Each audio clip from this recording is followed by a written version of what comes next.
মমতা বন্দ্যোপাধ্যায় যে কারণে এসেছিলেন, যে তার যে বক্তব্য পশ্চিমবাংলার মানুষের হয়ে বলার, তার অনেকটাই আজকে বলেছেন। বাকিটার পরে হিয়ারিং এ উনি যদি আসতে পারেন তাহলে বলবেন।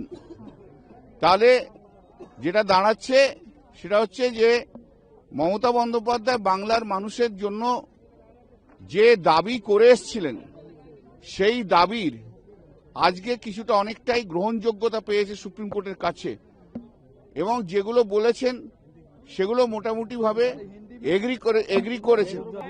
আজকে মাননীয় প্রধান বিচারপতির ঘরে মমতা ব্যানার্জি যে পিটিশন ফাইল করেছিল, রিট পিটিশন, সেই মামলার হিয়ারিং হয়েছে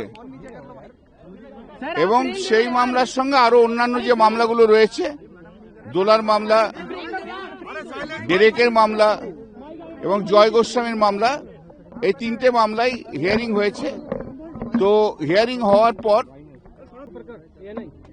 তারপরে আছে ডেথ পার্সন, 150 জন লোক মারা গেছে সে কথাও বলেছে, এবং এই যে স্ট্যাচুটে যে ক্ষমতা দেয়া আছে ইআরও এবং ডিআরও, সেই ক্ষমতা কেড়ে নিয়ে মাইক্রো অবজারভারদের দিয়ে তারপরে সব মামলাতেই নোটিশ হয়েছে এবং সব মামলায় হিয়ারিং হবে।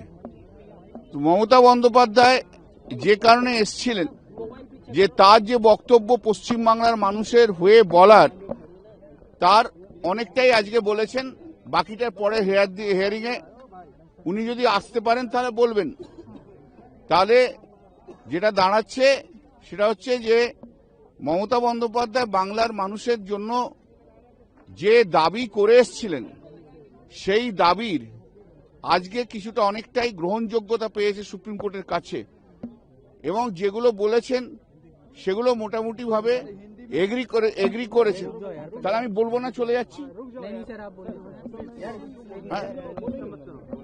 তো তাহলে সেগুলো মোটামুটি গ্রহণ করেছে। সোমবার দিন আবার মামলা হবে, তারপর দেখা যাক কি অর্ডার দেওয়া হবে। তবে কোর্ট তার মাইন্ড এক্সপ্রেস করেছে যে আরো টাইম বাড়ানোর দরকার আছে। 2 নম্বর হচ্ছে এই যে ছোটখাটো মিস্টেক, সেই ছোটখাটো মিস্টেক বাদ দিয়ে ছোটখাটো মিস্টেকগুলোকে গ্রহণযোগ্যতার মধ্যে রাখবে না।